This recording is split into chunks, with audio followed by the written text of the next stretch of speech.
So what I've got here is a problem. This front wheel, as you can see, it is hammered. Here's one that's working.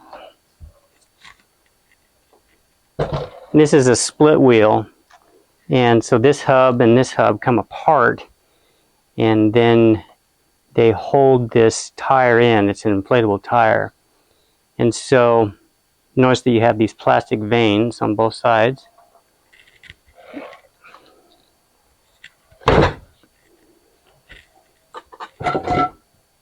Now on this one,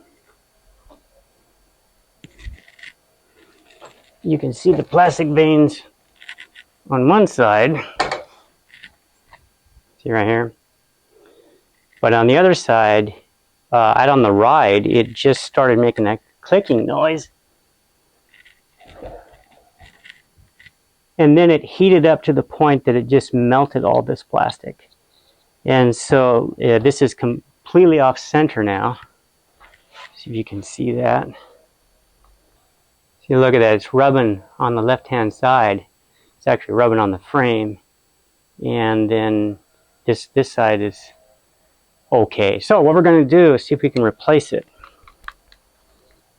Now, on this particular one, I learned from experience that you have to deflate it. I don't even know where the... Oh, there's the valve stem. Wow.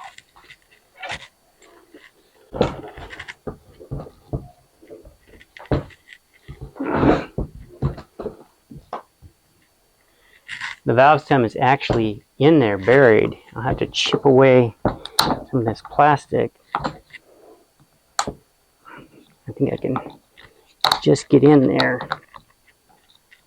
You can't undo this without taking the air out.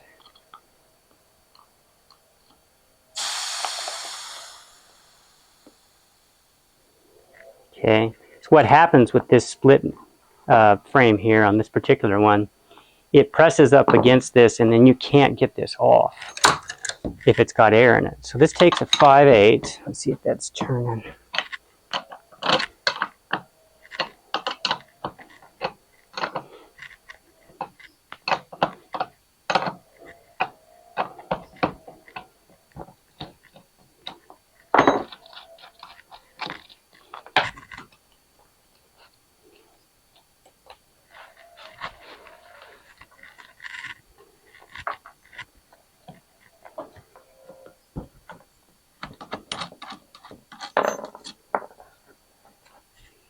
Let's see if we can get that out. Yeah. Okay, we got our shaft out. Wow, what a mess. I need these little spacers. Check that out. It just melted that. What a piece of junk.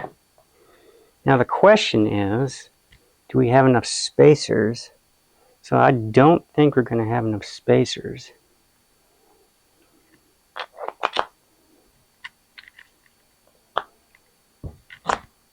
Well, at least it has the right size axle. That's something. But we're going to have huge gaps. Let's see if I can figure a way to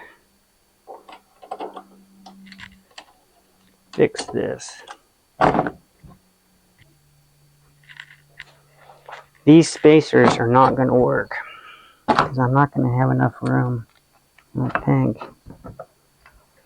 Okay, so I've got a big gap. So let me see if I can find some washers. Wow, I got about a 1/2 inch gap. Alright, let me see what I can find. Alright, now let's see what we can do. So, as you can see, there's a lot of room. So, what I found is I got a nut here, and then a spacer that came with it. Okay, and that's pretty good. Now let's thread that through. Alright. Now you can see we still got a pretty big gap, and this spacer is still not enough. So how about a spacer and a couple of washers? So let's put our spacer on. Back that a little. Okay, now let's see if we can get these washers in there. So what you need to do is you need to turn it so you can see it, and then slip this up there. Okay, let's see if you can still see that. Now, you tip this up, and then the tricky part is trying to align all that. There we go. Let's see how this works. Okay. Looks like it'll work. And so, put our lock washers on.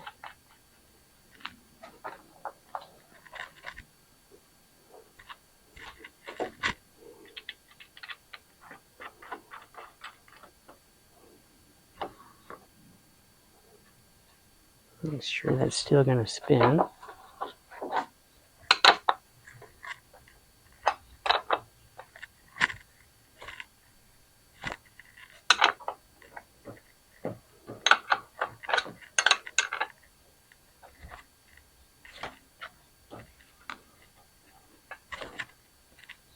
Got a little bit of rolling resistance.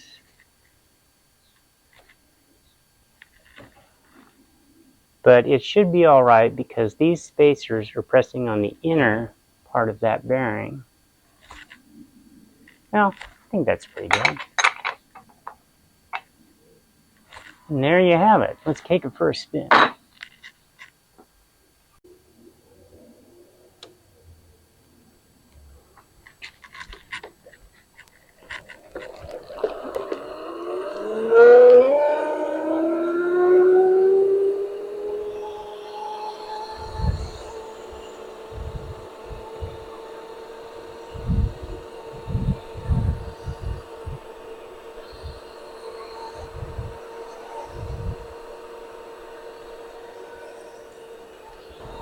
Yeah, it works just fine.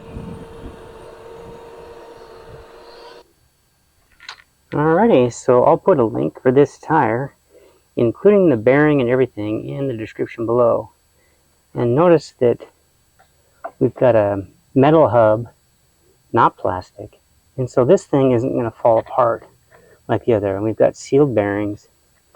And it doesn't fit exactly, but with a little spacer right there, you could use washers if you want. And you can make it work too. And I think I paid about maybe $25 for it. And now I've got a brand new tire, tube, bearing, and hub. So it works just fine. So take a look at this here. This is just made out of plastic. And they do have a metal bearing in there. At least that wasn't plastic. But this is just ridiculous. And they just made it as cheap as they possibly could. And so, because it's plastic, when something got in there, like a little grit or something, then it melted the entire hub assembly. And so we were a ways away, you know, like maybe 2 miles, and just kind of plowed on home and didn't have to push it. But anyway, I don't think it's going to feel like that again. But anyway, just for reference, this is 200 by 50. And we have these E200 and an E75 Razor scooters. And that's what came from the factory.